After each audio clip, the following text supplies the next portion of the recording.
In this video, we're going to explore the learning rate, which has a significant impact on both the speed and performance of AI training.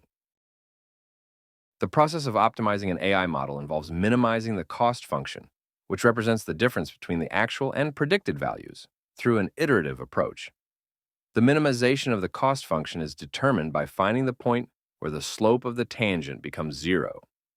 The slope of the tangent is obtained by differentiating the cost function. This method is called gradient descent, and you can refer to the previous video for more details.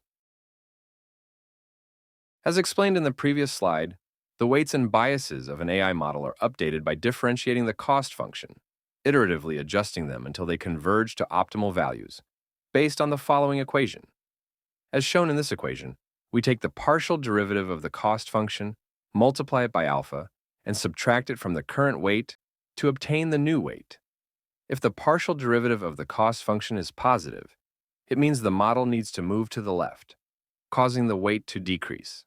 On the other hand, if the slope is negative, it indicates a need to move to the right, resulting in an increase in the weight. This process is repeated until the slope reaches zero, at which point the weight no longer changes and remains at a stable value. As explained in the previous slide, we obtain the new weights by taking the partial derivative of the cost function, multiplying it by alpha, and then subtracting that from the current weights. Here, alpha refers to the learning rate. The learning rate is an important hyperparameter that determines how quickly or slowly the model learns from the training data. As illustrated in this diagram, we go through these iterative learning steps to find the point where the cost function is minimized. In this context, we can say that it represents the size of the iterative learning steps. Now let's look at a simple example to see how the weights are updated. If we define the cost function as omega squared, the partial derivative with respect to omega would be 2 times omega. Assuming the initial weight is 3 and the learning rate is 0.01, we can calculate as follows.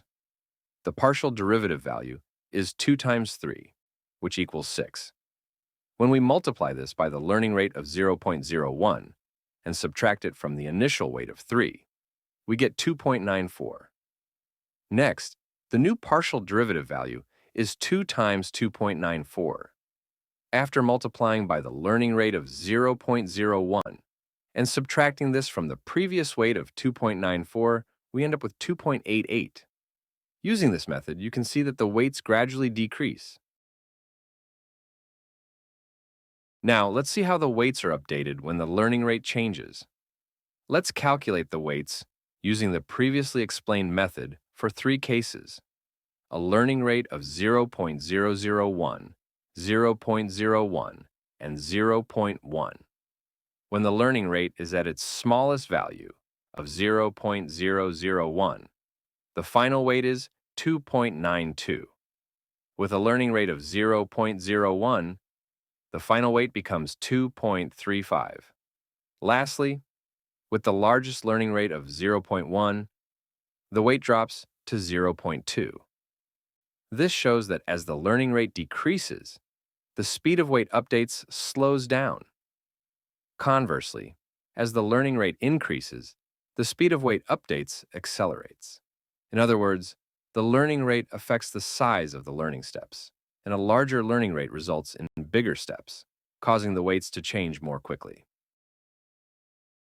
When optimizing AI, it's important to understand the concepts of local minimum and global minimum. A local minimum is a point where the cost function has the lowest value in its vicinity, but it is not necessarily the lowest value overall. On the other hand, a global minimum is the lowest value of the entire cost function and serves as the target during the optimization process. Therefore, in the training process of an AI model, it's crucial to avoid getting trapped in a local minimum and to reach the global minimum instead. To reach this global minimum, it's very important to use an appropriate learning rate. As mentioned earlier, the learning rate has a significant impact on the speed and performance of AI training. If the learning rate is too high, the weights may overshoot and fail to converge to the optimal value. Conversely, if the learning rate is too low, the training process can become very slow or get stuck in a local minimum.